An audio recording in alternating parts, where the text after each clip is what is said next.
Welcome back to Colin's Arran garden. Sorry we've been away for a few weeks, but here I am today with a special edition. Yeah, it's a bit like Nature Watch, you know, and today I'm very pleased and happy to introduce you to Lloyd here, who's come up all the way from, is it Essex or is it Suffolk? Suffolk. He's come all the way from Suffolk. Now my partner Jill has a rental cottage, and this is the second year that Lloyd's been up here, and he's a remarkable man in many ways. But one of the ways is that he loves Arran, and he is very adept at filming wildlife. So perhaps we should let Lloyd say something now. But before we speak to Lloyd, I think we should agree, Lloyd, that the main reason you come up here is to get your hands on my vegetables. Oh no, I wouldn't say that. Oh no. No. You've got very nice vegetables. Yeah, okay. Yes, to eat. So could you tell me a little bit about yourself and what it is, you know, why you like Arran and what your interests are? Well, we've been coming up to Scotland now for 20 years, 25 years, but we discovered Arran about 3 years ago, just on a day trip. Been used to going up to Skye a lot. But we just come over, and it's just, for me, for photography, and for us for a holiday as well, it's just perfect because it's so small. You can drive around it easy, and it's just got, you know, these are the things you find out afterwards when you've been somewhere. You know, you find out that it's called Scotland in miniature. And it really is. It's it's just idyllic, just perfect. Love it. Yeah. So when you've been up here, you're getting up, I think, at 3 o'clock in the morning, right?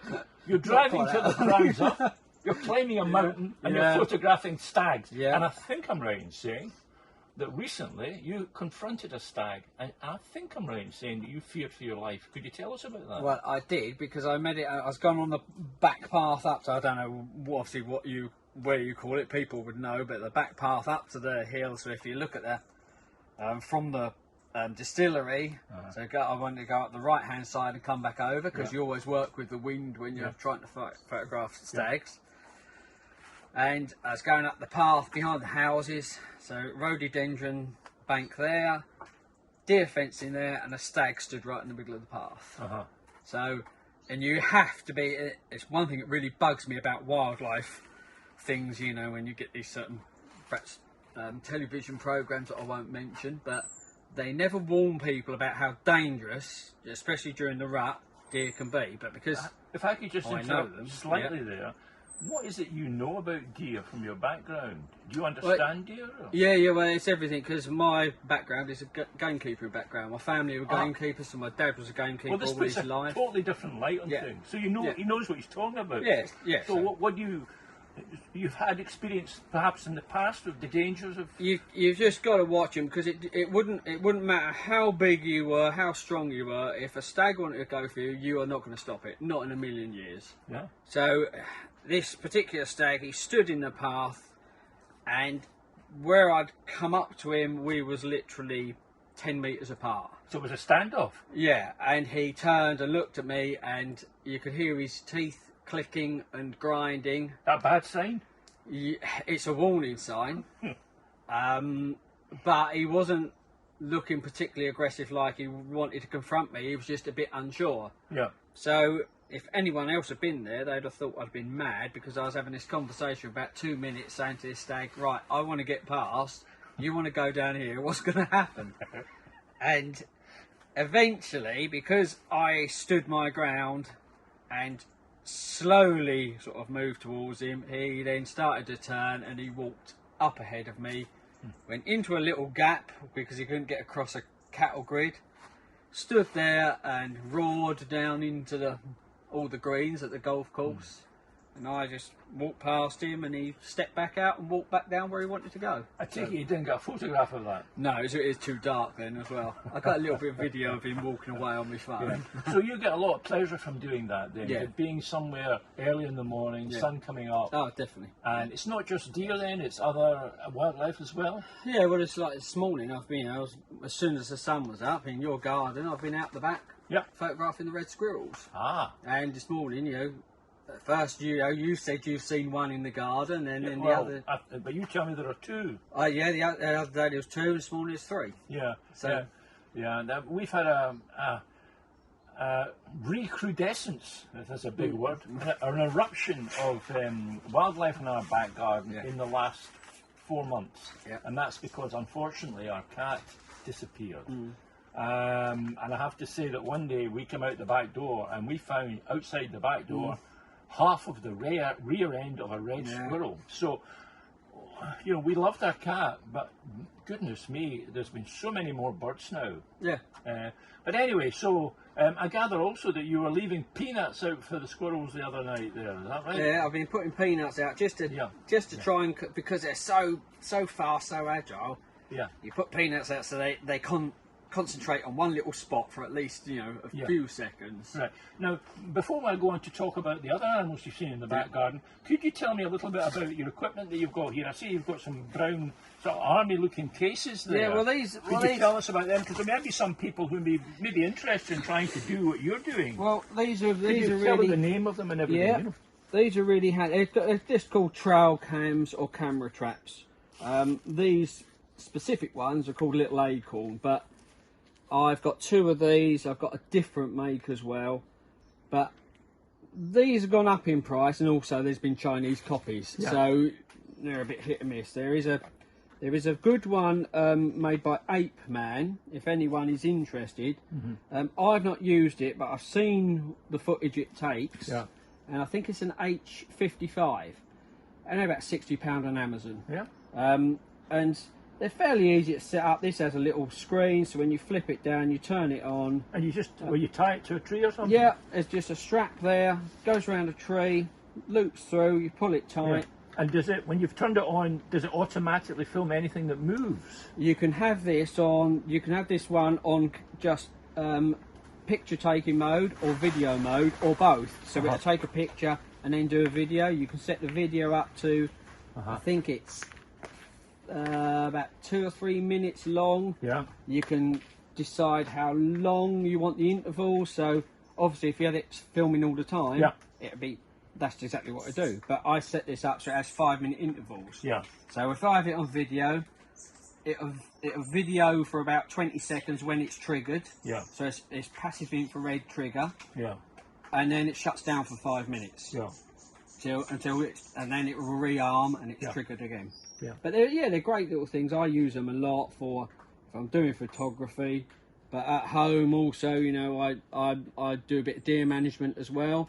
So it's really handy for getting to know where the deer are moving and what is about. So yeah, they're great. They're great little things, and they are. Good. You can spend £300 or £400 on camera traps. That sounds very good. It's just a few batteries in it, and that's it then. Yeah, they literally. This one can take 4 batteries or 8 batteries there, and they're AAs. If anyone gets them, I would recommend people use good rechargeable batteries, because normal AA batteries, they eat them. There's so much power drainage. That's good. So you talked about squirrels in the back garden here. I think I'm right in saying we've got an old book, a wonderful book produced by the pupils of the Arran High School some 10, 15, 20 years ago, where they talked to innumerable people around Arran, and they produced this wonderful book full of nice photographs, old photographs.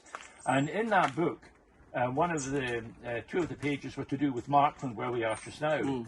And Markland, it used to be a place that grew lots of vegetables and fruit and stuff like that. Now all it grows is bracken, unfortunately. But in that book, it does mention, I think up at the back here, has one of the oldest badger sets in Arran.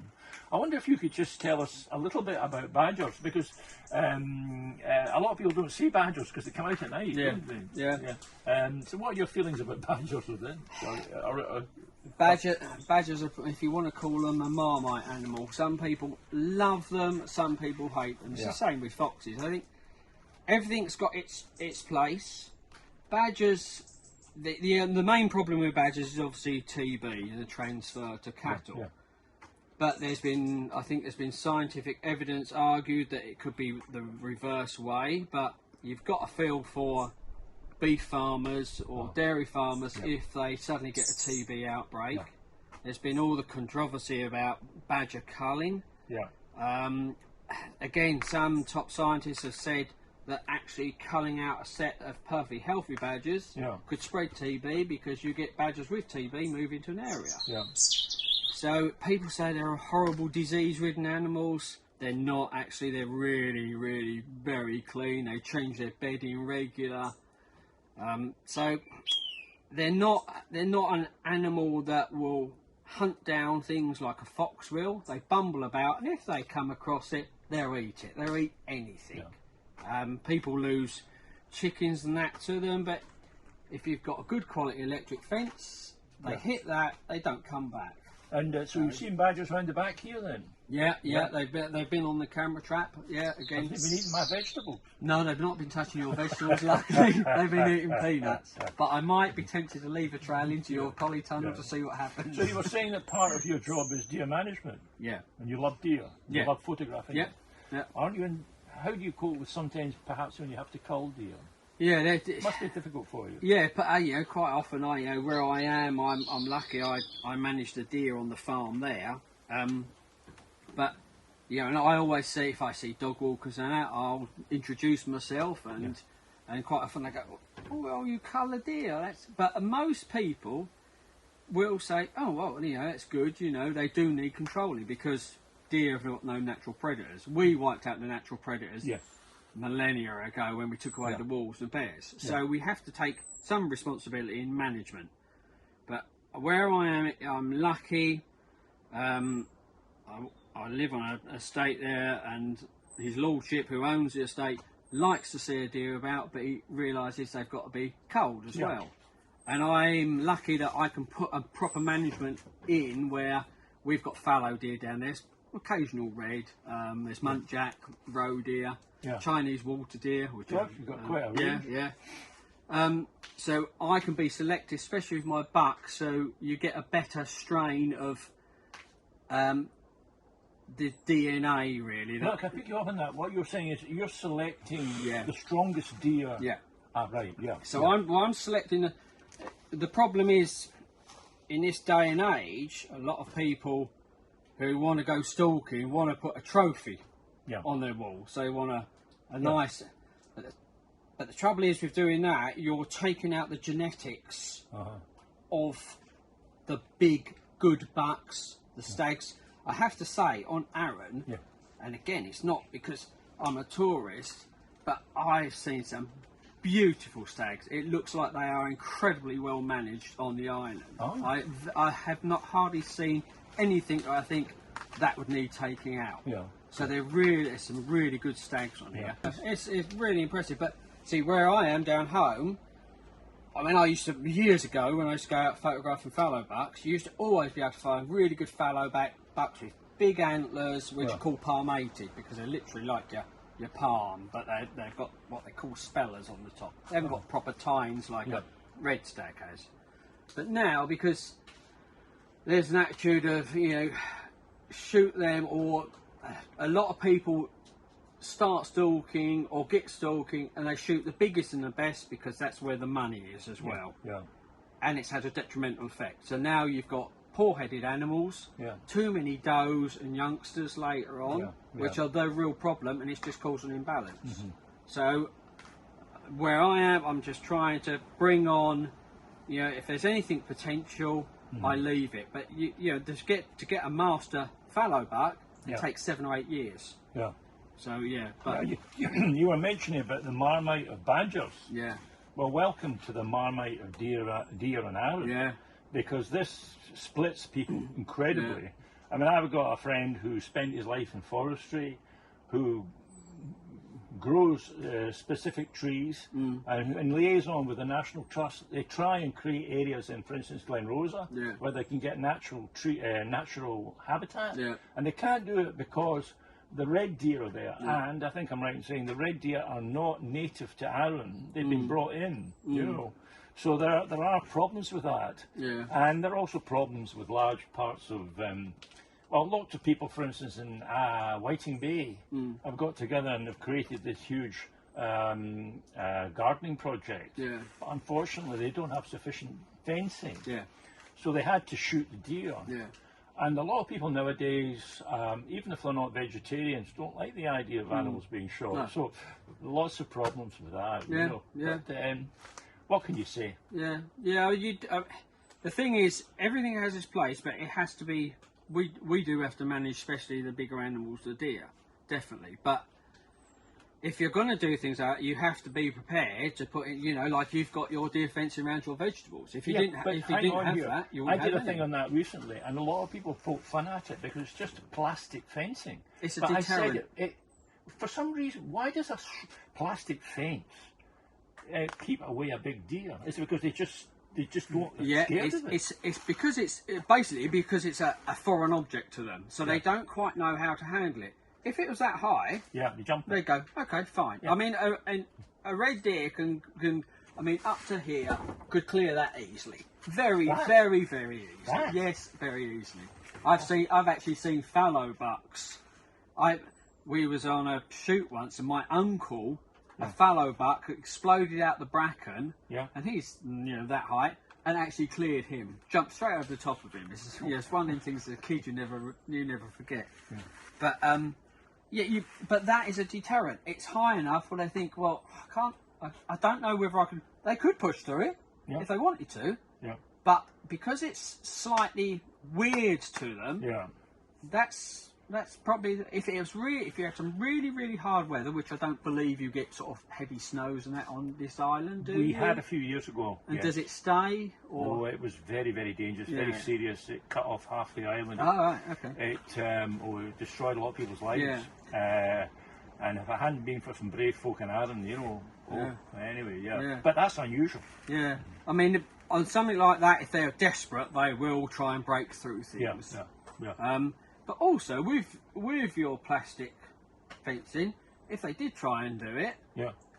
they were not going to get tangled up in it. They might have a mass of it on their antlers, Yeah. but they wouldn't get stuck on it like a wire Oh, fencing. yeah. So but that is just a deterrent because it's something that's a bit foreign to them. People may poke fun at you, but at the moment you've never had deer push through it, have you? Well, yeah, it's been great talking to you. You really know what you're talking about. Now you made me think of some other line of thinking. For many years, I'd wrestled with, probably like yourself and Scott, with problems with nasal hair and ear hair. And I even bought something that David Beckham uses, a device that up the nose. And I spent a long time thinking about why is it that we men have such hairy orifices? Yeah. Do you know what I mean? And then, thanks to the National Trust and a board at the bottom of the Glen Ashdale Falls, I found out why. And do you know what it is? The red squirrel. 2 weeks before the male red squirrel is ready for mating, grows a lot of hair in his ears, right? So it made me realise that having hairy nose and a hairy ear is extremely exciting for our women folk.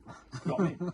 So, if I could just leave you with this final message, ladies. Well, can I maybe do a close-up of your ear, because it looks like maybe you're about to start rutting at any moment. Judging by the hair there, look at that. If you see your man getting hairier ears or hairier nose, then cross your fingers, because 2 weeks later you might just get lucky.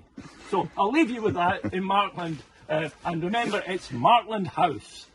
Cottages on Arran. Well, no, that's closing now, that website. So Markland House, you'll find us. Thank you. And thank you, Lloyd. That's been great.